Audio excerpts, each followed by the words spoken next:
What the fuck? Why would we care about this? It's obvious that the lumpen proles are ready to go. They're ready to do violence on a fucking whim.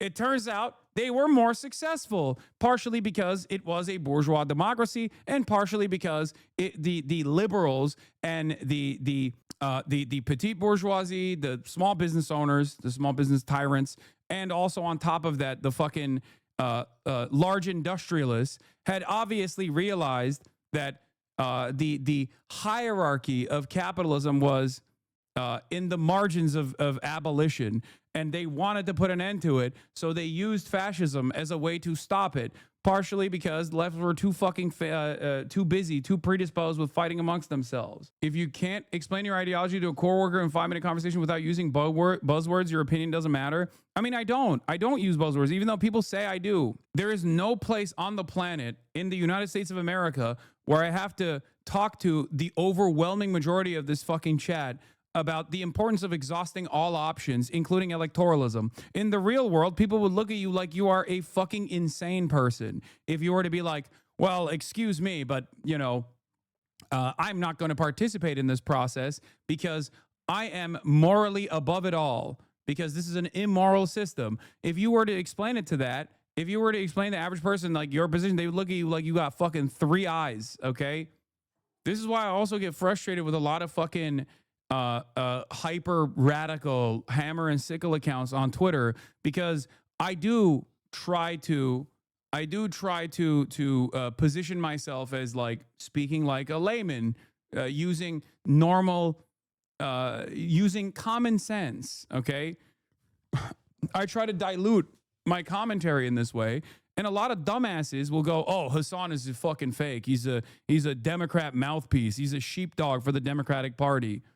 At this point, you're just arguing with Shawman and never claimed any of those things. You're also wildly misreading Lenin's position on this topic. He argued for the continued use of the parliaments, but that didn't include making it the core struggle of the working. Wait, what? That's not my argument either. What the fuck are you talking about? We're not there. We're not there. That's not at all my argument. I never said that. Nobody's arguing against parliamentarianism. You know what the difference is? The Bolsheviks were their own party, and they often use the Duma to denigrate the liberals and set themselves apart. You're not arguing for any of that. Yes, because we don't have a parliamentary structure. We don't have a viable working third party. So I'm using the tools that are readily available. That's why I stress the importance of analyzing the existing material conditions as opposed to fantasizing about an alternative one. We don't have anything. This is partially the reason why I always say, like, look around, okay? Experience the fucking real world. Try to understand the anger and resentment that the average working class American has. Get outside of your bubble. Go outside. Be a part of some sort of organizing. Go to a fucking protest. Talk to regular people and get a better assessment of like how fucking distorted and out of whack the average American's personal beliefs are, okay?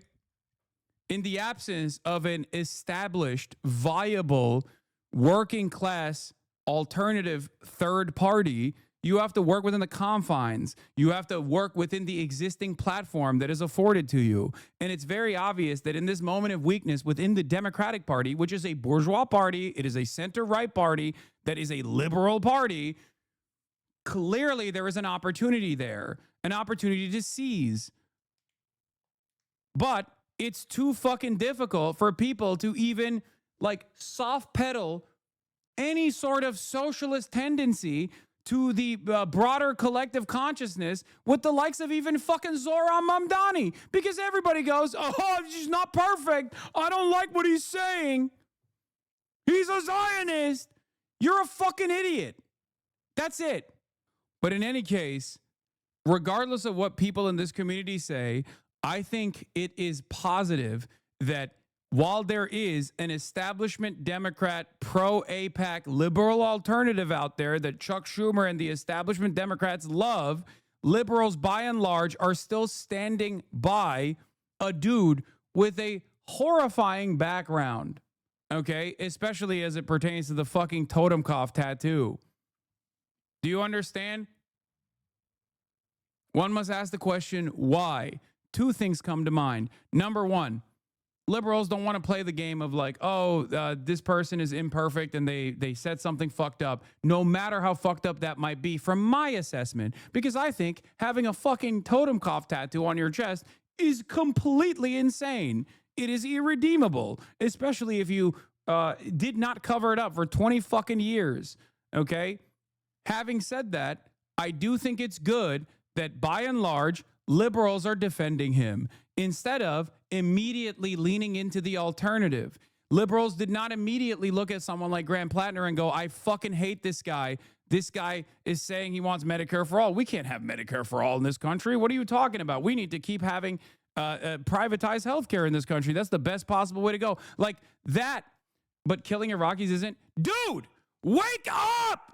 Shut the fuck up. We are talking about the average fucking person, the average American. They do not think of this in the way that you do. Oh my God. This is what I was saying before. Oh. Terminally online chirpers that run around. Dude, go to a local coffee shop or go to, I don't know, a restaurant and try to hear what the average person's opinion is on someone who has done 4 tours in Iraq and Afghanistan, a Marine Corps guy. They do not think that he is a baby killer, okay? What the fuck? You do. We're not talking about you. We're not talking about your own personal perspective here. In terms of broader consciousness, you have to look at where people are at, where the mean is, where the average person is, and what their political opinions look like. Yeah, go to a restaurant where there's a veterans discount. Go to a restaurant where they're offering a veterans discount and be like, why are you giving baby killers, genocidaires of Iraq, a discount? How dare you? You will be beaten to death with hammers. They will beat you with hammers. They will kill you, okay? Go to Nazi Germany and ask them if the Jews gets rights, ass take. You are a fucking moron, okay? Oh my God. I'm losing my mind. This unironically is, the text that I'm reading is quite literally about parliamentarianism and building a mass movement in fucking Germany during a time when the Nazis were also trying to build a movement and successfully did. Even if only a fairly large minority of the industrial workers and not millions and legions follow the lead of the Catholic clergy and a similar minority of rural workers follow the landowners and the kulaks, it undoubtedly signifies that parliamentarianism in Germany has not yet politically outlived itself. That participation in parliamentary elections and in the struggle on the parliamentary rostrum is obligatory on the party of the revolutionary proletariat, specifically for the purpose of educating the backward strata of its own class. What do I always tell you as far as exhausting all readily available options in a country where there's no class consciousness, in a proto-capitalist nation that was literally abiding by the principled libertarian stances while it was conducting an indigenous genocide with its manifest destiny ass nonstop westward expansion? A country like that maintains slavery, okay, is going to, of course, reflect it's of course going to have a bourgeois electoral system where there's only 2 fucking parties and both of them are right wing. One is center right, one is far right, and actually turning into a fascist one. Okay? If the center right party in that situation is weak enough, you should run candidates in that weak center right party, the Democratic Party, to show the dispossessed masses that there is an alternative. There is an alternative out there that they might be on board with, especially because for years and years, Americans have thought socialism is the greatest evil of all time. Brother, that is not remotely what Lenin is saying, because the constructs in which Lenin existed obviously was very different. Politics was very different, okay? Politics was very different in his day and age, as opposed to what the electoral system looks like in the United States of America. In 2025, Lenin says something chat spam's based, and Hasan translates it to American context. Their brains break and they need to get woke points. Yes, on your type of electoral politics is exactly what Rosa and Lenin would want. Lamau fucking moron. Oh, maybe the problem is with your translation. No, you're right, dude. You're right. We have the fucking Bolshevik movement. We literally have a party. We have a party out there right now that is active, that is participating in this robust movement. We have commodity production that is damn near identical to the assembly line structure that existed, that was actually perfect for radicalizing the workers on the assembly line. We have all of that, and yet for some weird reason, it doesn't exist. It only exists in your fucking fantasy, okay? Adjusting it to the current present-day American material conditions is something that obviously people have endlessly pontificated on. You might have a disagreement with me on this issue, but this is what I believe, okay? I'm not running around being like, Lenin would want you to vote for the Democratic Party. I'm not saying that at all. That is a bastardization of my fucking approach. That is a bastardization of what I'm saying. I'm saying that if you want to unlock class consciousness amongst the American working class, okay, you have to at least put socialism on the fucking board. And socialism is not on the board right now. I'm not saying there's no updating to be done in theory, in saying you're doing a fucking bad job. HasanAbi, they got held by AutoMod.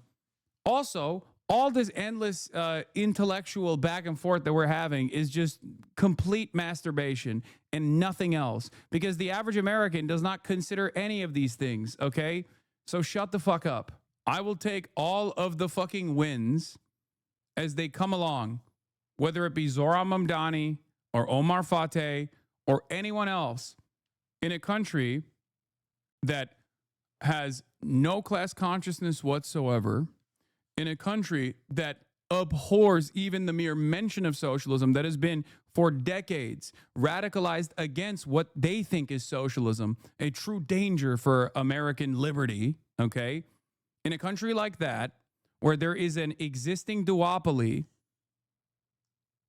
you have to work within the readily available alternatives. And in the absence of an effective third party that has mobilized and exists and Americans are aware of, why not take advantage of the weakness of the left flank, supposedly, quote unquote, left flank party in this bourgeois electoralist system? It's awesome that all of the people who yell at me over what I believe is the best way to, best direction to move forward in, have never presented an alternative, not even for a second. It's always just, you're wrong. That's it. You're wrong. You're dumb. I'm going to bastardize your position, and I'm not even going to give you an alternative.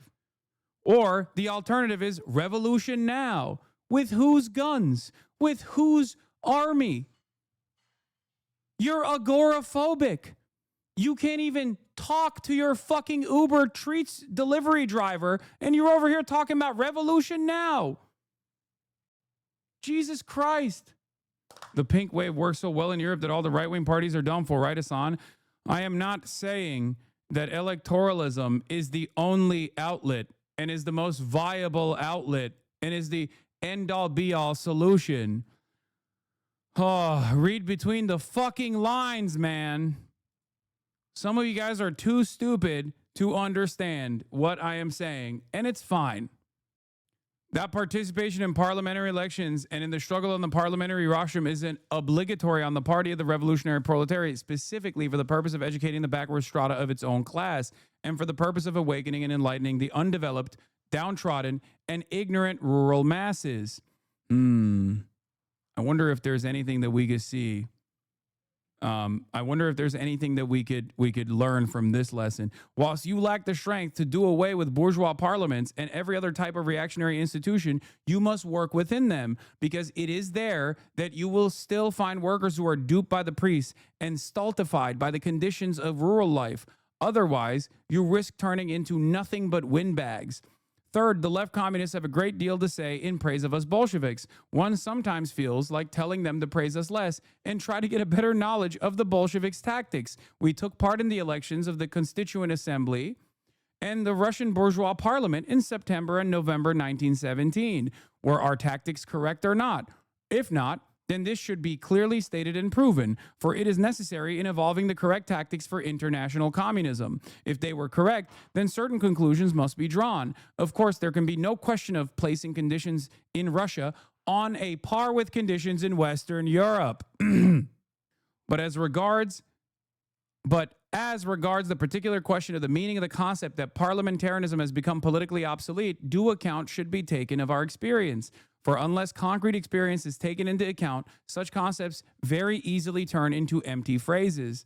Maybe even saying stuff like revolution now in the United States of America in 2025. In September, November 1917, did we, the Russian Bolsheviks, not have more right than any Western communist to consider that parliamentarism was politically obsolete in Russia? Of course we did. For the point is not whether bourgeois parliaments have existed for a long time or a short time, but how far the masses of the working people are prepared ideologically, politically, and practically. Much to consider there.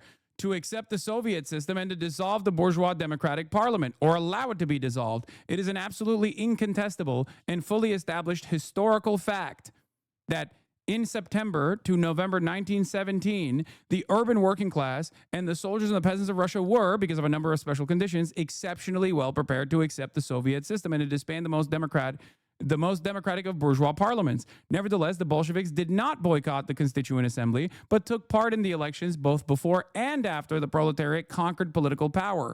That these elections yielded exceedingly valuable and to the proletariat highly useful political results has, I make bold to hope, been proven by me in the above-mentioned article, which analyzes in detail the returns of the elections to the Constituent Assembly in Russia. Now, the reason why this is important and ties back to what I was saying is that, I'm going to repeat it, Americans broadly do not know what socialism is, and those who have been taught what socialism is has been taught wrong and are terrified of it. They have been negatively polarized against it. Don't you think that if one of the major two parties has viable socialist alternatives at a time of their utmost weakness and their weakest point of all time would actually get a lot more people on board to not be afraid of this terminology?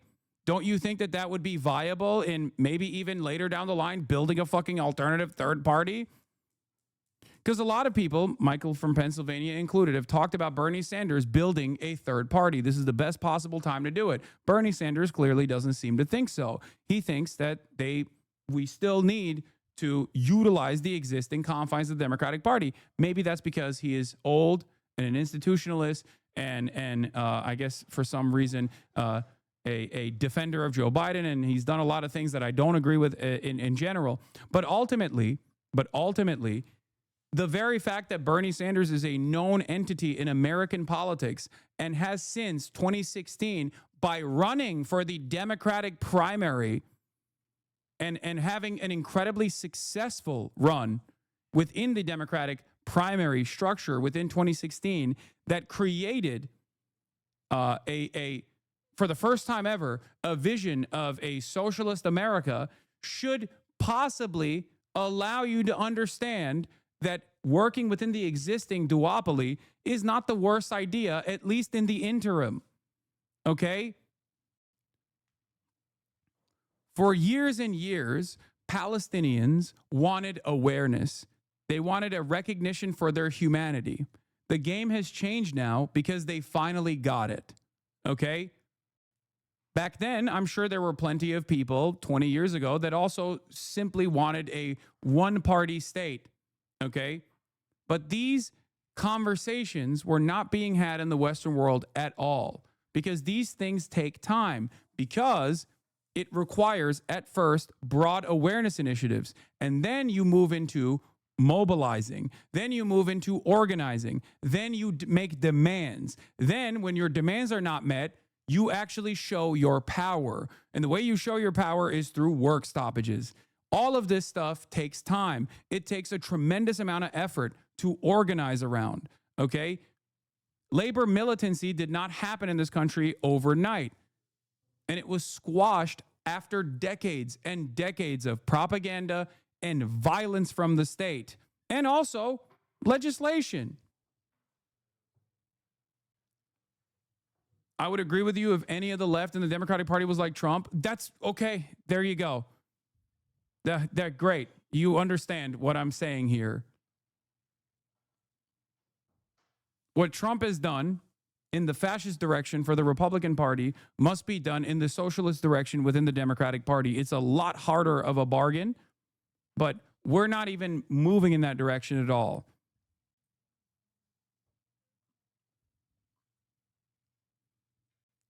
It is crazy that this is the closest, at least in my lifetime, that I have ever gotten to seeing the Democrats come to terms with left populism as a messaging tool. And there are still leftists in this chat, so-called leftists in this chat, that are unironically turning around and be like, nah, dude, it's fucking fake. No reason. No reason to be the change we want to see. Fuck you. This is defeatism. This is nihilism. You must exhaust all options. Okay? That's it. That's it. We have like 10 social democrats in Congress, and chatters are trying to compare the conditions in Russia that led to the revolution to modern day America. I know. In summary, ironically, libs are finally listening and paying attention to policies over aesthetics. It's at least a good sign that people actually appreciate good policies. Even in this case, the representative is potentially too flawed. Hasan is not defending Graham himself, but rather he is applauding the general public's focus on critical policies for once. Exactly. Yeah, man, supporting Platner's Nazi ass is defeatism. How can you fucking reduce what I am talking about here that is infinitely broader than Graham Platner to simply Graham Platner? Once again, I will stand by my initial assessment that I am a Janet Militia Mills advocate. Okay? Much like many of you, I am already an advocate for Janet Mills. I'm in the tank for Janet Mills. Okay? Janet Mills is my GOAT. She will be 79 by the time she actually gets into office, if she even defeats Susan Collins at all. But even if she doesn't defeat Susan Collins, both Janet Mills and Susan Collins are not only women and therefore better than Graham Platner, but they also don't have any Nazi tattoos and therefore also better than Graham Platner. They neither of them have served in the American military, also better and more moral than Graham Platner. And on top of that, they never went and worked for Blackwater. Again, better than Graham Platner. Now, of course, they love Israel and they're pro-Israel, but they're just pro-Israel in name only, right? Yeah, which is why I'm a fucking girl boss who is hashtag riding with Janet, Janet Mills, all Mills, no frills. I'm a Janet head. What more do you want from me? My bro hates you, and he says it's because you do not read leftist literature and more so do not encourage your viewers to do so. He even says he likes Hazaldin more for that reason alone, which is insane in my opinion. I only say this because I think you were correct about learning leftist history through memes and this being a big problem. I agree that you could do more to encourage your viewers to learn more about this than memes. Yeah, okay. Well, this shit is fucking boring for the most part. This is the most entertaining version of allowing this conversation to take place. Okay? Within the confines of a fucking debate. Yeah. 3,000 people left while I was doing this. Okay? Burgess Everett says, Graham Platner's life of posting and his tattoos are stress testing the party's interest in younger, fresher candidates. How do you expect to win back, man, when you go back through somebody's Reddit history and just pull it all out and say, oh my God, this person has no right to ever be in politics, he told Dave Weigel. Do I like any of it? Of course not. Do I like what he's campaigning on and the way he's connecting the working class voters? That's the piece that's been missing from our party, said Senator Heinrich of his post. He's still backing Platner, but says future candidates should stay off Reddit. I mean, I do agree with this. I can't believe I'm saying this, but yes, future candidates should stay off Reddit. Anyway, we are now moving on from this utterly unproductive conversation. But even though actually I don't think it's unproductive, I hope people actually took away some lessons about at least what I think is a viable method for change.